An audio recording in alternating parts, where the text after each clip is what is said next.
आमचे साहेब पण आलेले आहेत सर्व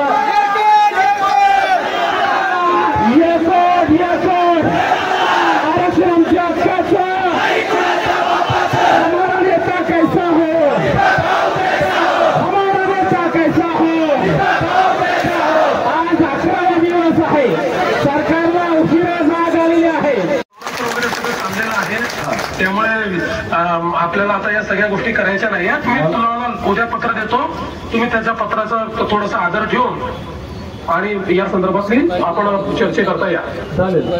पत्र तुम्ही ते म्हणजे मी जे मुद्दे सांगितलेले मला एकतर तुम्ही जे लिगली 36 नंबर आहे त्याच्याप्रमाणे धनगडचं जी आर आपण तसंही काढू शकतो साहेब जर काढायचा तर नाही काढायचा आपल्याला अधिकार नाही दादा नाही आपण त्याच्यावर आपल्यावर लेखी आपल्याकडे एजीचं ओपिनियन आलंय की तसा जी आर नाही काढतायत आपल्याला. बरं हरकत नाही तुम्ही ते त्या पद्धतीने की याच्यावर काय कारवाई कराल किती दिवसात कराल हे तुम्ही कशा पद्धतीने सोडवाल हे मला सविस्तर लिहून दिलं आपल्या सहीनं आणि ते जर मला पटलं मी आता आज काय झालंय मी जरी आज आपल्याशी बोलत असलो म्हणजे दीपक बोराडे हा आता समोर चेहरा किंवा आवाज जरी असला तर आपण पाहिलं की आमच्या जालन्यामध्ये जितके लोक या ड्रोनमध्ये किंवा शहरात दिसले त्याच्यापेक्षा डबल लोक पोलिसांनी 10-20 किलोमीटर गाडी आणून ठेवल्या येऊन दिली नाही साहेब आतमध्ये. आतमध्ये शहरात माणसांना जागाच नव्हती त्यांनी बाहेरच रोखले ते बाहेरच्या बाहेर निघून गेले. आता या सगळ्या लोकांचा विश्वास म्हणा किंवा यांच्या नजरा माझ्याकडे तेव्हा म्हणूनच काय आहे की माझं मत तेच आहे की उपोषण धरणे आणि या सगळ्या गोष्टी या महत्वाच्या आहेत पण यांनी प्रश्न सुटणार नाही प्रश्न अमोरासमोर बसूनच सुटणार आहे.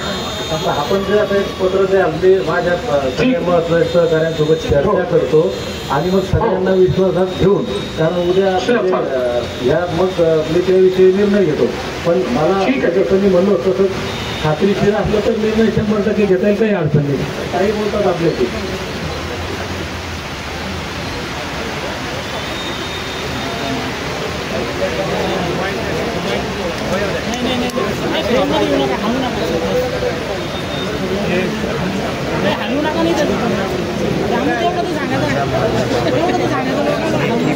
कारवाई करणार आहात कशी करणार आहात त्या दृष्टीनं ते आपण त्याचं सगळं वाचून सगळ्या लोकांशी चर्चा करून आपण उपोषण सोडू उद्या परवा 4 दिवस काही फरक पडत नाही असं नाही म्हणा.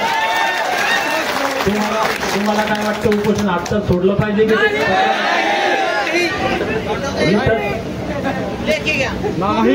त्यांना उपोषण करतात काय म्हणतो रे तसं नसतंय.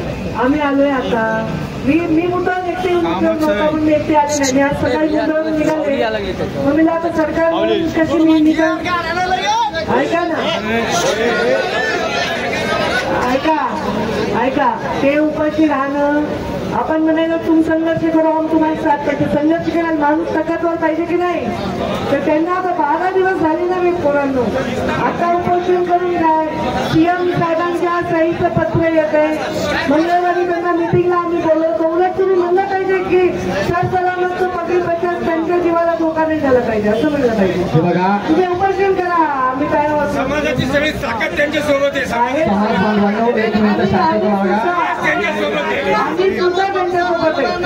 तो विषय नाही विषय हा आहे की आता स्वतः मुख्यमंत्री बोलला नाही याच्यापेक्षा काय आदरणीय ताईसाहेब तुम्ही बोलताना सांगितलंय की तुम्ही जालन्याच्या पालकमंत्री असता तुमची आई आहे आई म्हणून हा समाज तुमच्यावरती विश्वास ठेवतोय. आई कधीच धोका देणार नाही बांधवांनो एवढं मात्र लक्षात ठेवा.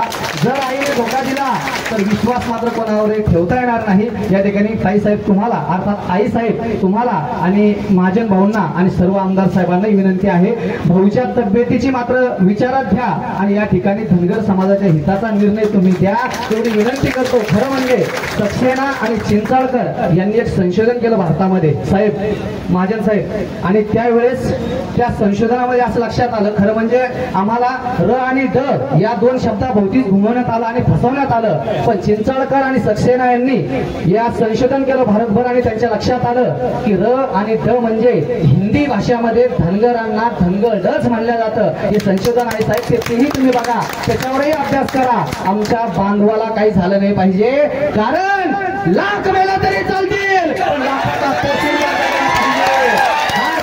हाच विचार विचार तुमच्या समोर, आणि हीच तुम्हाला विनंती आहे, आमच्या हिताचा निर्णय घ्या. ताई साहेब, र आणि ड मध्ये कसा समाज फसवला जातोय तुम्हाला एक फोटो माझ्याकडे आहे. या ठिकाणी कलेक्टर साहेबही उपस्थित आहेत. गंगाखेड इथला एक माझ्याकडे रेल्वेच्या पाठीचा फोटो आहे.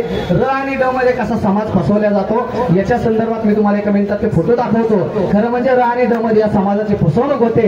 ती फसवणूक न करता बाबासाहेब आंबेडकरांनी घटनेत तरतूद केलेल्याप्रमाणे धनगर समाजाला एसटी